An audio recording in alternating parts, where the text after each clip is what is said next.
नमस्कार दोस्तों, आप सबका स्वागत है।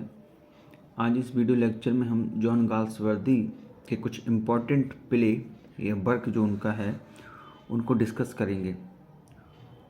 होता क्या है कि हमने जो कुछ उनके वर्क पढ़ रखे हैं वो अगर एग्ज़ाम में आ जाते हैं तब हमें लगता है कि उन्होंने वही लिखे हैं, और जो हमने नहीं पढ़े अगर उनमें से कुछ आ जाता है तब हमें लगता है वो उनका वर्क नहीं है।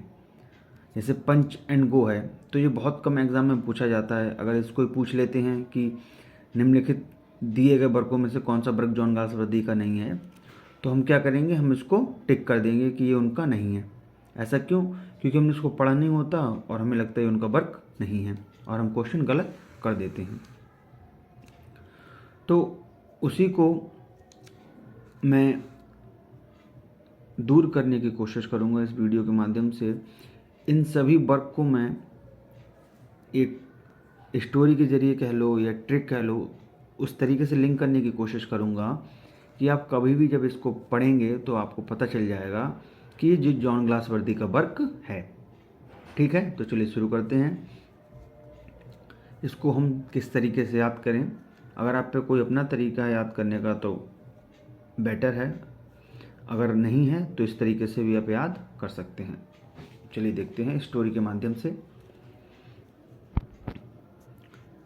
एल्डेस्ट सन, बड़े बेटे ने कहा कि मैंने एक लिटिल ड्रीम देखा, छोटा सपना देखा कि मुझे एक सिल्वर बॉक्स मिला है। तो जब बड़े बेटे ने ऐसा सपना देखा छोटा कि उसे एक सिल्वर बॉक्स मिला है तो घर में स्ट्राइक कर दी कि इसे ही क्यों मिला, मुझे क्यों नहीं मिला। तो घर के लोगों ने कहा तुम्हारे साथ भी न्याय होगा, अगर बड़े को मिला है सपने में एक सिल्वर बॉक्स तो तुम्हें भी मिलेगा, तुम स्ट्राइक मत करो। तो उन्होंने कहा कि सिल्वर बॉक्स तो तुम्हें नहीं दे सकते, हम तुम्हें एक पीजन, एक कबूतर दे देंगे। तो छोटों ने कहा कि नहीं, हमें पीजन नहीं चाहिए, वो फ्यूजिटिव होता है, वो भगौड़ा होता है, द मूव, और वो भीड़ को देखकर भाग जाता है। दोबारा से देखेंगे। एक फैमिली में एल्डेस्ट सन कहता है कि सबसे बड़ा बेटा कि मुझे एक लिटिल ड्रीम, छोटा सपना आया जिसमें मुझे एक सिल्वर बॉक्स मिला। तो जब बड़े को मिला तो जो स्टोरी घर में बताता है तो छोटे स्ट्राइक कर देते हैं, मतलब हड़ताल कर देते हैं कि हमें भी सिल्वर बॉक्स चाहिए। तो घर के सदस्य कहते हैं कि तुम्हारे साथ भी न्याय होगा, तुम्हें सिल्वर बॉक्स तो नहीं लेकिन कुछ और दिया जाएगा, तुम ऐसा करो, तुम पीजन ले लो, मतलब कबूतर ले लो। तो वो कहता नहीं, मैं कबूतर नहीं लूँगा, वो फ्यूजिटिव होता है, मतलब वो भगौड़ा होता है, बस याद करने के लिए। क्यों? क्योंकि वो भीड़ को देखकर भाग जाता है। तो इस तरीके से एक स्टोरी के माध्यम से आप इसको याद कर सकते हैं। बाकी जो 14 प्ले इनकी क्या स्टोरी है उसको भी देखते हैं। सन मतलब वैसे सूर्य होता है, लेकिन हम इस सन को पुत्र के जो सन होता है उस सेंस में देखेंगे। तो उसका दूसरा बेटा कहता है, सन पुत्र कहता है कि मुझे एक शो देखने जाना है, ए bit of love.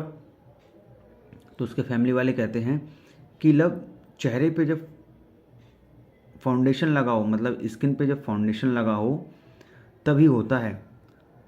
The family man, ऐसा फैमिली के लोग उसको बताते हैं।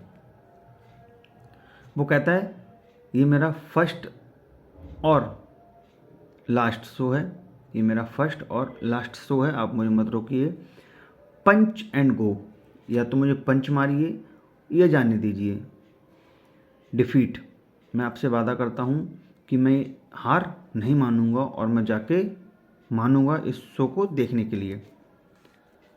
लॉयल्टी, आप मेरी वफादारी पे शक मत कीजिए, मैं जाऊंगा और अपनी वफादारी निभाऊंगा।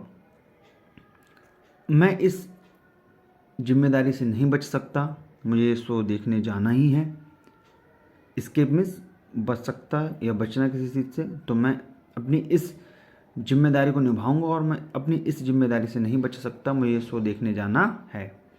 अब मैं जा रहा हूँ सोने के लिए द रूफ, छत के नीचे।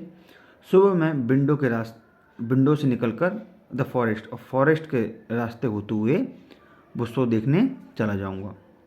एक बार दोबारा रिपीट करते हैं। सबसे बड़े वाले एल्डेस्ट सन को सपना आया था।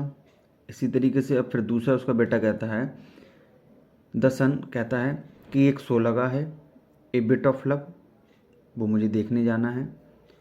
तो उसके फैमिली वाले कहते हैं कि जो लव है वो चेहरे पे, स्किन मतलब चेहरे पे जब फाउंडेशन लगा हो तभी होता है। द फैमिली मैन, ऐसा फैमिली के लोग कहते हैं। तो वो सन कहता है कि मेरा फर्स्ट एंड लास्ट शो है, मुझे इसे देखने जाना है। आप या तो मुझे पंच मारें या जाने दें, मैं इसको देखने ज़रूर जाऊंगा। मैं हार नहीं मानूंगा। डिफीट मतलब मैं हार नहीं मानूंगा, मैं हार नहीं मानूंगा और इस शो को देखने जाऊंगा। लॉयल्टीज़, और मेरी लॉयल्टीज़ पे आप शक ना करें। मैं अपनी इस जिम्मेदारी से एस्केप, बचना या भागना नहीं चाहता, इसलिए मैं जा रहा हूँ द रूफ, छत के नीचे सोने, और सुबह विंडो के रास्ते फॉरेस्ट होते हुए निकल जाऊंगा उस शो को देखने के लिए। तो उम्मीद करता हूँ जिस तरीके से हमने ये एक स्टोरी के माध्यम से पढ़ा, तो आपको ये 2 से 3 बार वीडियो देखना पड़ेगी और आपको ये सारे प्ले याद हो जाएंगे। जब आप एग्ज़ाम हॉल में बैठे होंगे तो इनको देखते ही आपको स्टोरी याद आएगी और आप टिक कर जाएंगे कि ये जॉन गाल्सवर्दी का वर्क है। तो आज के लिए इतना ही, धन्यवाद।